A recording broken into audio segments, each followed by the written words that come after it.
مفتی طارق مسعود کے بیانات کے لیے مفتی صاحب کے آفیشیل چینل مفتی طارق مسعود سپیچز کو سبسکرائب کریں۔ تعالیٰ نے پچھلے رکوع میں دھمکیاں دیں ان کو، مشرکین کو، کہ دیکھو کبھی قحط کا عذاب آتا ہے، کچھ لوگ اللہ کی طرف رجوع کرتے ہیں اس عذاب میں، جیسے ہی عذاب ٹلتا ہے تو پھر سرکشی میں مبتلا ہو جاتے ہیں، اور کچھ تو ایسے بدبخت ہیں قحط کا عذاب آئے یا کوئی بھی عذاب آئے رجوع بھی نہیں کرتے۔ تو ان کو اللہ نے پچھلے رکوع کے آخر میں دھمکی دی اچانک کہ دیکھو ایک دن عذاب آئے گا، پھر وہ ٹلے گا نہیں، وہ آخرت کا عذاب ہوگا۔ دنیا چونکہ دارالامتحان ہے اس لیے اس میں عذاب آتے ہیں تو ٹلتے بھی ہیں، دور بھی ہو جاتے ہیں۔ آخرت دارالامتحان نہیں ہے، وہ دارالجزا ہے، تو وہاں جب عذاب آئے گا تو تم مایوس ہو جاؤ گے، وہ ٹلے گا نہیں۔ تو یہ دھمکی جو اللہ تعالیٰ نے دی، ان کو ڈرایا، اس کے بعد اللہ پھر عقلی دلائل کی طرف آتے ہیں کہ تم سوچتے کیوں نہیں ہو؟ اگر میں نے آخرت نہ رکھی ہوتی اور تمہارا آخرت میں حساب و کتاب نہ ہوتا، کیونکہ مسئلہ یہی تھا نا، قرآن میں پچھلے رکوع میں اللہ نے کیا فرمایا تھا کہ یہ آخرت پر ایمان نہیں رکھتے، جواب دہی کا خوف نہیں ہے، تو اس لیے بدماشیوں میں آگے جا رہے ہیں۔ تو اللہ کہتے ہیں تمہیں جواب دہی کا خوف ہے کیوں نہیں؟ میں نے آنکھ بنائی، میں نے کان بنائے، میں نے دل بنایا، تو تم کیا سمجھتے ہو ایسے ہی بنا دیا میں نے؟ تم سے حساب نہیں لوں گا میں ان چیزوں کا، جو مرضی کرتے رہو دنیا میں۔ تو اسی مضمون کو قرآن اس رکوع سے شروع کر رہا ہے۔ وَهُوَ الَّذِي أَنشَأَ لَكُمُ السَّمْعَ، وہ ذات ہے جس نے تمہارے لیے کان پیدا کیے، وَالْأَبْصَارَ آنکھیں پیدا کی، وَالْأَفْئِدَةَ دل پیدا کیے، قَلِيلًا مَا تَشْكُرُونَ تم بہت تھوڑا شکر کرتے ہو۔ شکر کا ایک درجہ یہ بھی ہے کہ مانو کہ خدا نے پیدا کیا، تو جب اس نے پیدا کیا ہے تو ان آنکھوں سے سیدھا راستہ دیکھو، ان کانوں سے حق سنو، اس دل سے حق کو سوچو۔ تم کیا کر رہے ہو؟ ان آنکھوں سے بس وہ چیز دیکھ رہے ہو جس میں تمہیں مزہ آئے، کانوں سے وہ سن رہے ہو جس میں تمہیں مزہ آئے، دل سے وہ سوچ رہے ہو جس میں تمہیں مزہ آئے، تو خواہشات کے پیچھے بھاگ رہے ہو۔ حق کے لیے نہ کان استعمال کر رہے ہو، نہ آنکھ استعمال کر رہے ہو، نہ دل استعمال کر رہے ہو، تو یہی ناشکری ہے بہت بڑی۔ آگے فرمایا وَهُوَ الَّذِي ذَرَأَكُمْ فِي الْأَرْضِ، واللہ وہ تو ذات ہے جس نے تمہیں زمین میں پیدا کر کے پھیلا دیا۔ وَإِلَيْهِ تُحْشَرُونَ، تو جو پھیلا سکتا ہے وَإِلَيْهِ تُحْشَرُونَ، اسی کی طرف تمہیں جمع بھی کیا جائے گا۔ یہ ایک عجیب بات ہے کہ تم اس کے تو قائل ہو خدا نے پیدا کر کے پھیلا دیا، اس کو نہیں مانتے کہ وہ دوبارہ جمع بھی کر سکتا ہے۔ وَهُوَ الَّذِي يُحْيِي وَيُمِيتُ، واللہ ہی تو وہ ذات ہے جو حیات بھی دیتا ہے، یعنی مردوں کو زندہ کر دیتا ہے، جیسے انڈے سے چوزا نکال دیتا ہے، وہ بے جان چیزوں میں جان ڈال دیتا ہے۔ وَيُمِيتُ، اور موت بھی دیتا ہے۔ وَلَهُ اخْتِلَافُ اللَّيْلِ وَالنَّهَارِ، اسی کے لیے دن اور رات کے اختلاف ہیں، کیسے سردیوں گرمیوں میں دن اور رات چینج ہوتے ہیں، اور اس اختلاف میں یہ بھی داخل ہے کہ رات ختم ہوتی ہے دن آتا ہے، دن ختم ہوتا ہے رات آتی ہے۔ افلا تعقلون، تو عقل سے کام کیوں نہیں لیتے؟ جو خدا یہ سب کچھ کر رہا ہے تو کسی حکمت سے کر رہا ہے نا۔ اس نے تمہیں مار کے مٹی کر کے ختم کرنا ہوتا تو اتنے بڑے بڑے تصرفات اور قدرت کے نمونے تمہیں کیوں دکھاتا؟ اللہ کہتے ہیں ان سب باتوں میں نہ یہ غور کرتے ہیں، نہ عقل سے کام لیتے ہیں، بل قالو، بلکہ ایک ہی بات انہوں نے زبان سے رٹی ہوئی ہے کہ بھئی کوئی آخرت نہیں ہے، بس یہی دنیا ہے۔ اور ان کے پاس جو دلیل ہے نا آخرت کے انکار کی، وہ وہی دلیل ہے جو تمام پیغمبروں کے مقابلے میں پچھلی قوموں نے دلیل دی ہے۔ بل قالو مثل ما قال الاولون، اللہ کہتے ہیں تمام دلائل کو یہ ایک طرف رکھتے ہیں اور وہی باتیں کہتے ہیں جو پہلے لوگوں نے کہی ہیں۔ وہ کیا کہی ہیں؟ قالو، پچھلے لوگ بھی یہ کہتے تھے، اَإِذَا مِتْنَا وَكُنَّا تُرَابًا، بھلا جب ہم مر گئے اور مٹی ہو گئے، وَعِظَامًا، اور ہڈیاں ہو گئے، أَإِنَّا لَمَبْعُوثُونَ، تو کیا پھر دوبارہ اٹھائے جائیں گے؟ یہ کیسے پاسبل ہے بھائی؟ یہ سمجھ میں نہیں آتا، یہ تو کوئی سائنسدان نہیں کہتا، نہ حکیم جالینوس نے کہا، نہ کسی پرانے حکیم نے، طبیب نے، ڈاکٹر نے کہا، نہ آج کا کوئی ڈاکٹر کہتا ہے، نہ کوئی سائنٹسٹ کہتا ہے۔ اس کھوپڑی میں آنے والا، عقل میں آنے والی چیزیں نہیں ہیں۔ لقد وعدنا نحن، اس کا تو ہم سے بھی وعدہ کیا جا رہا ہے اور ہمارے باپ داداؤں سے بھی، آباؤنا ھذا، اس بات کا، من قبل، اس سے پہلے، اس بات کا تو بہت پہلے سے تذکرہ چلا آ رہا ہے، آج تک ہم نے کوئی مردہ زندہ ہوتے ہوئے نہیں دیکھا۔ ان ھذا الا اساطیر الاولین، نہیں ہے یہ بات مگر پرانے لوگوں کے پرانے قصے، پرانے لوگوں کی کہانیاں ہیں اور کچھ بھی نہیں ہے۔ ابھی تک ہم نے کوئی دیکھا نہیں ہے مردہ زندہ ہوا ہو۔ اللہ دلیل دیتے ہیں کہ تمہیں یہ عقل سے بعید بات لگتی کیوں ہے؟ یہ تو دلیل نہیں ہوئی نا کہ ایک کام نہیں ہوا تو وہ فیوچر میں ہو بھی نہیں سکتا، یہ کون سی دلیل ہے؟ آپ جو یہ دلیل دے رہے ہیں کہ آج تک کوئی مردہ زندہ نہیں ہوا، تو اس سے یہ ثابت ہو جاتا ہے کہ اللہ مردے زندہ نہیں کر سکتا۔ بہت سارے کام ایسے ہیں جو آج تک نہیں ہوئے لیکن فیوچر میں ہو جاتے ہیں، بہت سارے کام آج ہو رہے ہیں جو ماضی میں نہیں ہوئے، تو یہ تو کوئی دلیل نہیں ہے۔ تم دلیل یہ دو کہ خدا کے پاس قدرت اور طاقت نہیں ہے مردہ دوبارہ زندہ کرنے کی، یہ دلیل دو تو بات سمجھ میں آئے گی. لیکن ہم تمہیں دلیل دیتے ہیں کہ خدا پاورفل ہے، اور تم بھی اقرار کرتے ہو، کیونکہ مشرکین مکہ وہ اللہ کے وجود کو مانتے تھے. وہ اتنے بے عقل نہیں تھے کہ وہ یہ کہتے کہ کائنات خود سے بنی، وہ مانتے تھے کسی نے بنائی ہے. تو اللہ کہتے ہیں تم خود اقرار کرتے ہو، تو آؤ ہم تم سے سوال پوچھتے ہیں کہ تم بتاؤ.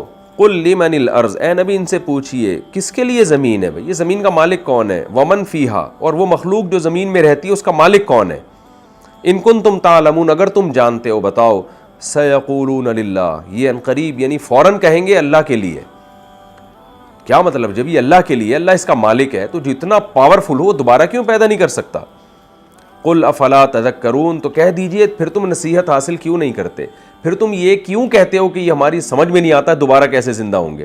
جو اتنا پاورفل خدا ہے وہ کیوں دوبارہ پیدا نہیں کر سکتا؟ قل من رب السماوات السبع، اچھا پھر آپ ان سے پوچھئے کون ہے 7 آسمانوں کا پیدا کرنے والا؟ مشرکین مکہ 7 آسمانوں کے وجود کو مانتے تھے، کیونکہ تمام آسمانی کتابوں میں اس کا تذکرہ تھا، تو یہ بات ان میں شائع ہو چکی تھی.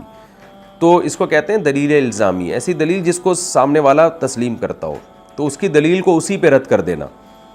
قل من رب السماوات السبع، کہہ دیجئے بتاؤ 7 آسمانوں کا پالنہار رب کون ہے، مالک کون ہے؟ ورب العرش العظیم، اور بہت بڑے عرش کا مالک کون ہے؟ سیقولون للہ، یہ کہیں گے بھئی یہ سب چیزیں اللہ کے لیے ہیں. قل، کہہ دیجئے افلا تتقون، پھر تم ڈرتے کیوں نہیں ہو؟ کیا مطلب؟ ایک طرف تم مانتے بھی ہو کہ اس کائنات کا مالک بڑا پاورفل ہے، پھر یہ کیوں کہتے ہو کہ ہم دوبارہ کیسے پیدا ہوں گے؟ یہ تو عقل میں آتا ہی نہیں ہے.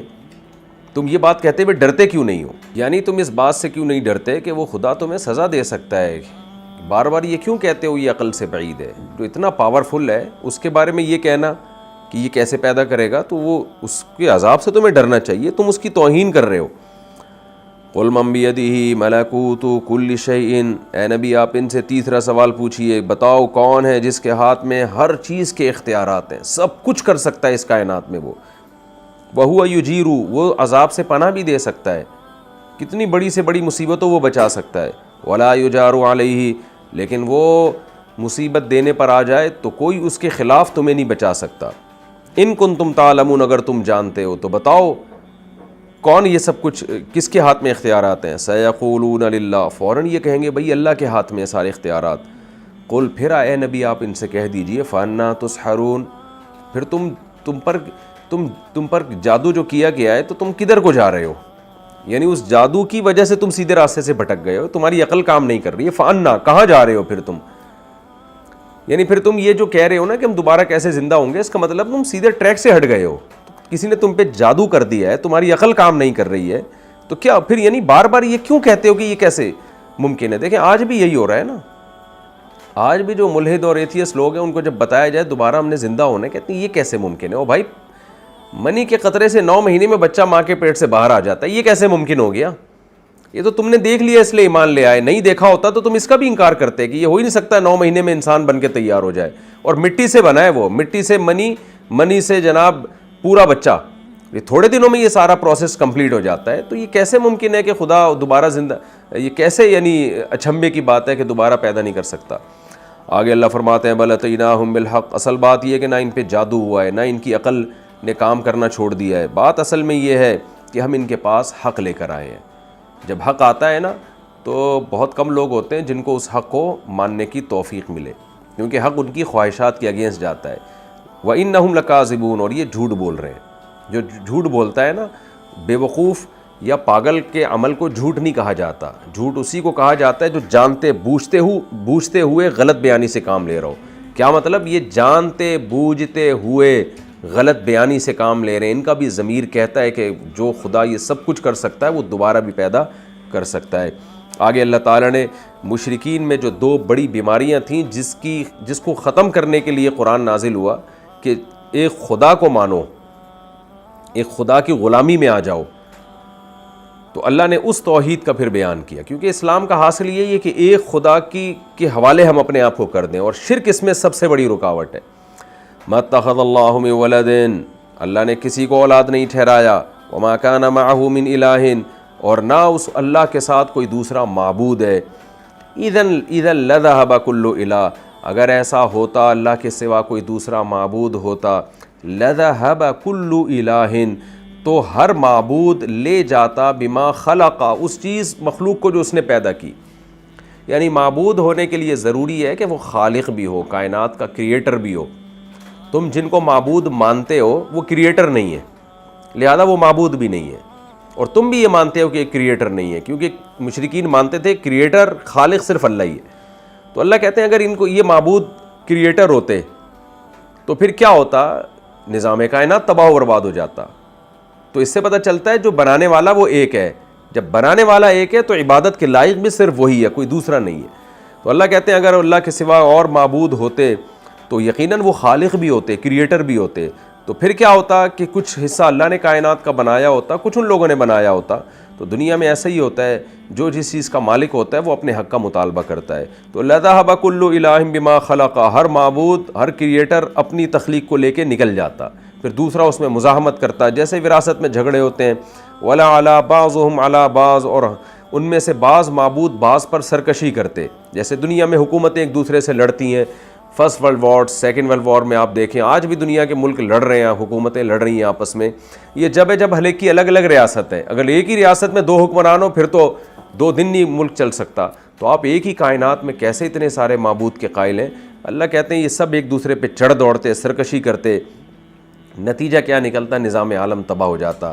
لہذا نتیجہ کیا نکلا؟ سبحان اللہ عما یصفون, اللہ ان تمام عیبوں سے پاک ہے جو یہ اللہ کے لیے بیان کرتے ہیں. عیسائی کہتے ہیں اللہ نے عیسیٰ ابن مریم کو بیٹا ٹھہرا لیا, اس عیب سے بھی اللہ پاک ہے. مشرکین کہتے ہیں یہ ہمارے یہ جو بت ہیں یہ ہماری بگڑیاں بنا سکتے ہیں, اس عیب سے بھی اللہ پاک ہے, اس کے ساتھ کوئی شریک نہیں. عالم الغیب والشہادہ, اس کا علم بھی کامل ہے, غیب کو بھی جانتا ہے اور حاضر چیزوں کو بھی جانتا ہے. فتعالی عما یشرکون, لہذا جن معبودوں کو اللہ کے ساتھ شریک کر رہے ہیں اللہ ان تمام معبودوں سے پاک ہے, بلند اور برتر ہے. لہذا اپنے آپ کو ایک خدا کے حوالے کرو, اسی کی مان کے چلو.